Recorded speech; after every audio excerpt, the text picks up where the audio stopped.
Hello, Deepa recipes या YouTube चॅनलमध्ये सर्वांचे मनपूर्वक स्वागत आहे. चला तर मग आता श्रावण सुरू झालेला आहे. श्रावणामध्ये आता खूप सणवार असतात व घरामध्ये खूप सारे गोडधोड हे होतातच. चला तर मग आता मी एक श्रावण स्पेशल रेसिपी घेऊन आलेली आहे. रेसिपी तुम्हाला सांगणार आहे. सुक्या नारळापासून वडी कशी बनवायची आहे ते सांगणार आहे. इथे मी एक नारळ घेतलं होतं. सुके होते, थोडेसे सुके होते आणि थोडे ओले होते, जास्त ओले नव्हते. ते छान असे बारीक खिसून घेतले व मिक्सरमधूनही थोडेसे बारीक करून घेतले व 1 कप साखर घेतली आणि 1 चमचाभर विलायची पावडर घेतली आहे. गॅसवर एक कढई गरम करायला ठेवा व त्यामध्ये 1 चमचा तूप घाला. तूप घातल्यावर जो आपण खोबऱ्याचा खीस काढलेला होता मिक्सरमधून तो घाला. मी हा पूर्ण 1 नारळाचा घेतलेला आहे आणि हा तूप घालून थोडासा 2-3 मिनटं एक परतून घ्या छान असा ते. आणि तुम्ही बघू शकता मी हे परतून घेत आहे. हा श्रावणामध्ये तुम्ही करून बघू शकता. ही वडी खूप छान झालेली आहे व 1 कप साखर घाला व त्यामध्ये वडी अजिबात एकदम छान होती, खुसखुशीत होती. थोडी साखर तुम्ही घाला. मी थोडे घालून हे सर्व आता चमच्याने परतून घेणार आहे. अगदी झटपट होते, काय जास्त वेळ लागत नाही. कमीत कमी अर्धा तास लागतो हे बनवायला, जास्त वेळ लागत नाही. सगळा मिळून चला उरलेली साखरही मी घातलेली आहे यामध्ये आणि 1 चमचाभर वेलची पावडर केले होते तेही घातले.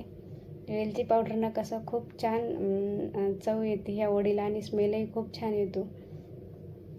चला तर मग आता हे सर्व एकदा परतून घ्यावं. आणि यामध्ये आता अजून एक गोष्ट लागणार आहे, ती म्हणजे आपल्याला अर्धा कप दूध पाहिजे. आपल्याला जास्त दूध लागणार नाही. जास्त दूध घातल्यावर मिश्रण हे पातळ होण्याची शक्यता असते. त्यामुळे अर्धा कप दूध जसे लागेल तसेच थोडे करून तुम्ही दूध हे घालू शकता.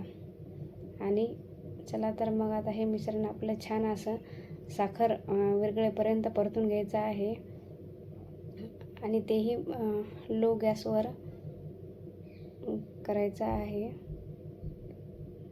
एकदम मोठा गॅस करायचा नाही, एकदम मंद आचेवर करायचा आहे. चला तर मग आता मी अर्धा कप दूध घालत आहे व दूध घालून हे सर्व मिश्रण आता परत एकत्र चमच्याने हलवा. तुम्ही बघू शकता आता हे मिश्रण जवळजवळ साखर हे विरघळायला सुरुवात होत आहे. मिश्रण हे सर्व एकत्र होत आहे. दूध घातल्यामुळे थोडासा ओलसरपणा येतो, जो कोरडेपणा राहिलेला होता. जास्त दूध घालू नका.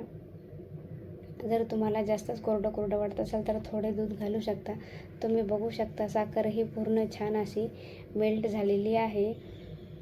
तुम्ही बघू शकता किती छान सुंदर झालेला आहे. याच्या वड्या खूप छान लागतात खायला आणि श्रावण महिन्यामध्ये तुम्ही हे करून बघा. आता सध्या सणवार चालू झालेले आहेत, श्रावण चालू झालेला आहे. तर मी ही श्रावण स्पेशल ही नारळाची वडी केलेली आहे. एका ताटाला तुम्ही तूप किंवा तेल लावून घेऊ शकता. शक्यतो तूपच लावा. चला तर मग आता आपण हे मिश्रण काढलेलं आहे, गरमच टाकायचं आहे आपल्याला याच्यामध्ये त्या ताटावर. आता मी हे मिश्रण सगळं काढून घेतलेलं आहे व चमच्याच्या मदतीने हळूहळू हे सर्व पसरून घ्या. हाताने घेतलं तर हे पोळण्याची शक्यता असते, कारण की हे गरम असतं ना, त्यामुळे ते तुम्ही बघू शकता मी कसं करत आहे. चमच्याने सर्व असं पसरून घ्या म्हणजे आपली वडी छान हे होईल. छान असा चौकोनी आकार द्या ह्या मिश्रणाला.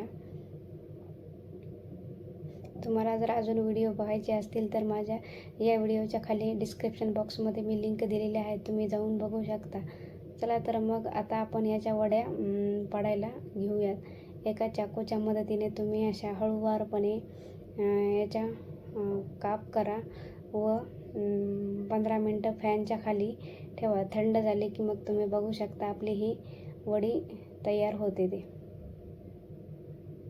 जर तुम्हाला अजून व्हिडिओज पाहिजे असतील तर तुम्ही या व्हिडिओच्या खाली मी लिंक दिलेले आहेत, तुम्ही जाऊन बघू शकता. ते आवडल्यास नक्की लाईक, शेअर आणि सबस्क्राईब करायला विसरू नका. चला तर मग आता मी हे 15 मिनटं फॅन खाली ठेवणार आहे. तुम्ही बघू शकता आता 15 मिनटं झालेली आहेत. चला तर मग आता मी तुम्हाला याची वडी काढून दाखवते. बघा कशी पटकन निघत आहे वडी ही, तुम्ही पाहू शकता. एकदम कशी छान तयार झालेली आहे, मोडलेली नाही. बिलकुल मोडलेली नाही, खूप छान आहे. त्याचा तुकडाही पाडून दाखवते. बघा तुम्ही, छान झालेली आहे ना. तुम्हीही नक्की करून बघा या श्रावणामध्ये या सुक्या नारळाची वडी. ओल्या नारळाचीही मी त्याचाही व्हिडिओ बनवल, पण माझ्याकडं सुकं नारळ होतं, तर मग मी त्याचं काय करायचं म्हणून ही वडी करून बघितली, तर छान जमली आहे. तुम्ही पण नक्की करून बघा. अशा प्रकारे या सर्व प्रकारे मी ह्या वड्या चाकूच्या मदतीने हे काढून घेतलेले आहेत. बघू शकता किती छान झालेलं आहे. आणि आपल्याला काही जास्त वस्तूही लागणार नाही. साखर, वेलची पावडर आणि दूध एवढंच लागणार, बाकी काही नाही.